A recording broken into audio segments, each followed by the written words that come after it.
Tonight, in our coverage, UN envoys strongly reject U.S. plans to displace Palestinians in Gaza, calling it a violation of international law.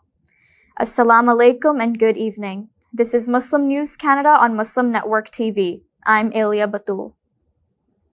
New data shows more illegal drugs and firearms are entering Canada from the U.S.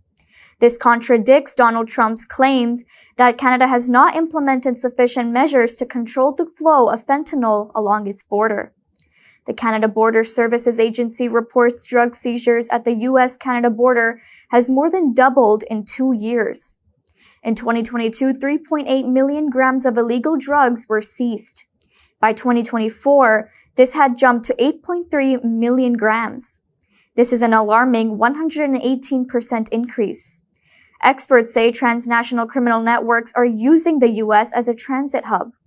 A Toronto drug bust in January found 835 kilograms of cocaine likely smuggled via the U.S. from Mexico. Seized firearms have also surged. 839 illegal guns were intercepted last year. This figure is up from 581 in 2022.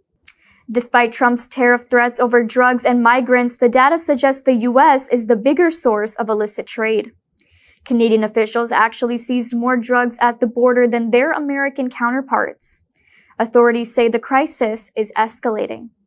A new $1.3 billion border security package aims to curb the flow. But experts warn that without tougher U.S. controls, Canada will continue to face rising crime and addiction linked to American-sourced drugs and weapons. Canada's premiers are spending $85,000 a month on a Washington lobbying firm. The firm is helping Canada's premiers engage with U.S. officials amid growing trade tensions. The move comes following Yukon's Premier Ranj Pillai's meeting with Donald Trump Jr. last year.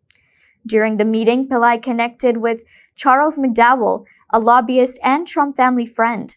Later, Pillai recommended McDowell's firm Checkmate Government Relations to Ontario Premier Doug Ford.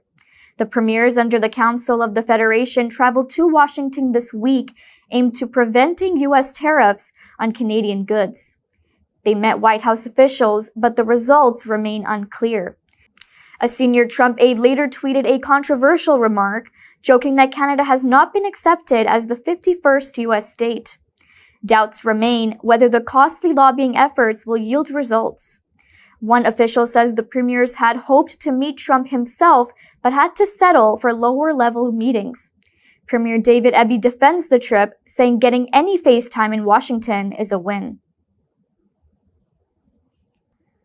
Hundreds of thousands of displaced Palestinians are stranded among the ruins of their homes in Gaza.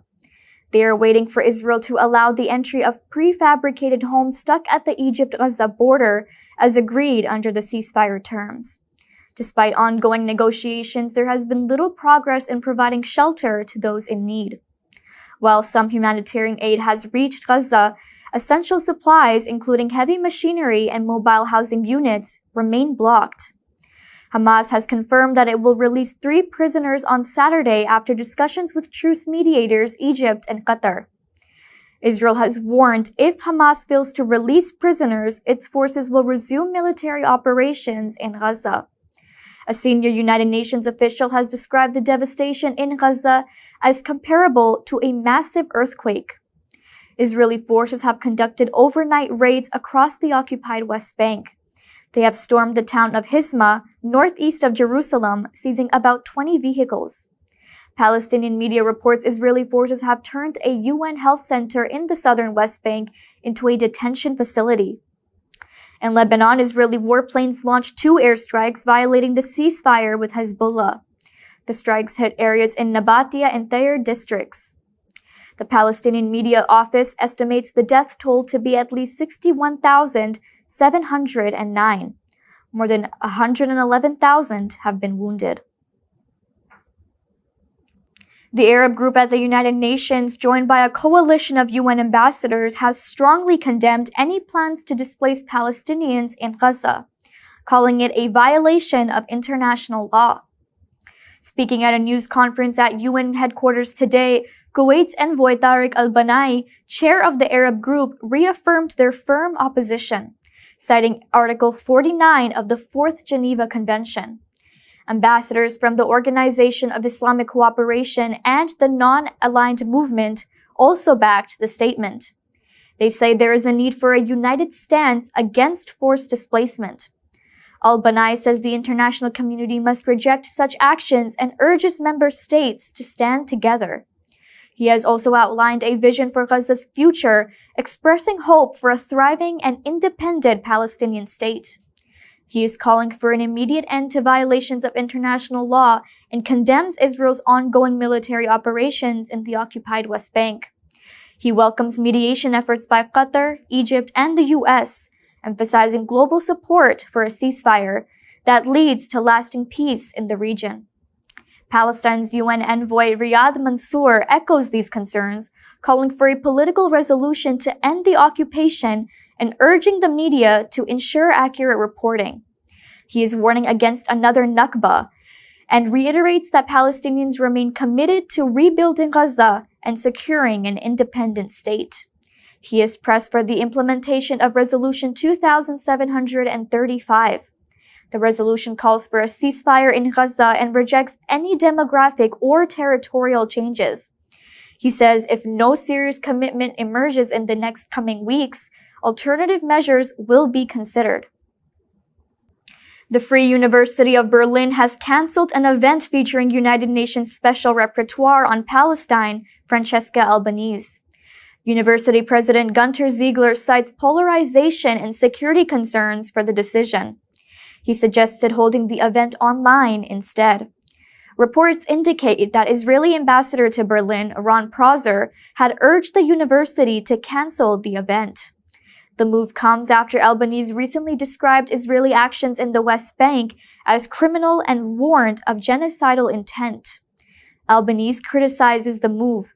She is urging the international community to intervene against Israeli operations.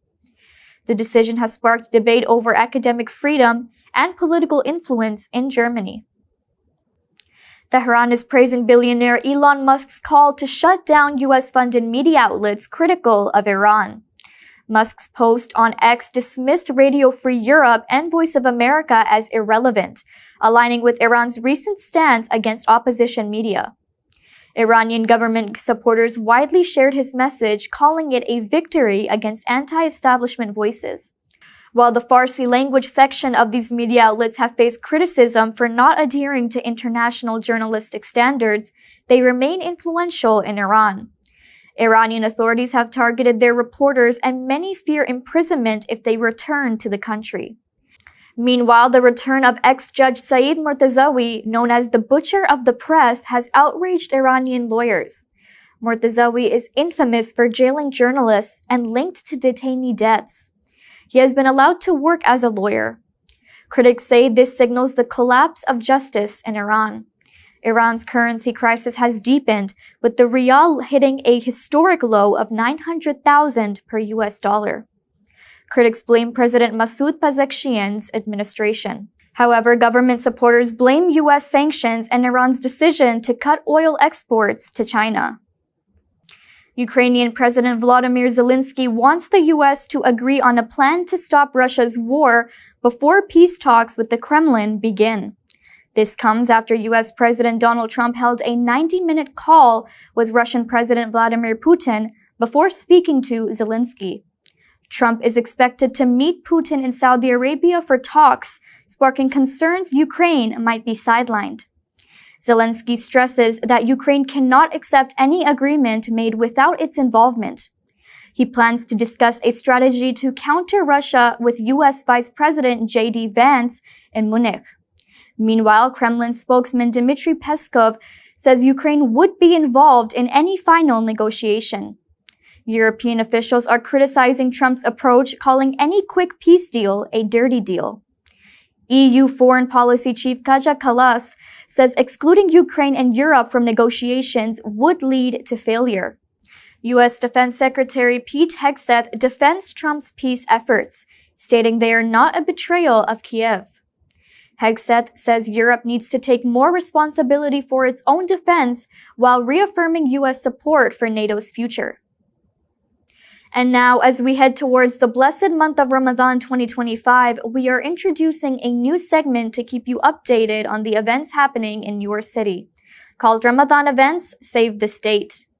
The Muslim Womenpreneurs Network is presenting Ramadan Expo 2025 with a difference. This year, the expo shines a spotlight on the enduring beauty and spirit of Palestinian culture, a beacon of resilience and hope in challenging times. The first event was held in Montreal on Saturday and Sunday, February 8th and 9th. The second event will be held in Mississauga on Saturday, Sunday, and Monday, February 15th to 17th. Come and discover premium kufiyas, hand-painted ceramics, and stunning traditional thobes. Watch an exclusive performance of Dubke artists, explore a vibrant bazaar with over 300 vendors, international halal food court, kids activities, VR space, and business workshops. Visit ramadanexpo.co for tickets and details. On February 23rd, the Ramadan Revival Conference brings an unforgettable experience to the Palacio Event Center in Mississauga. The event features renowned speakers and engaging activities. One lucky attendee will get a chance to win a free Umrah trip. You can purchase tickets on dawanet.ca. That's all from our Toronto studios. Thank you for watching Muslim News Canada. We are a community channel dedicated to bringing you stories you can trust. Please like, share, and subscribe to our content. You can also comment to let us know what you think of our coverage. You can donate now by visiting muslimnetwork.tv/donate. For more content, keep watching Muslim Network TV.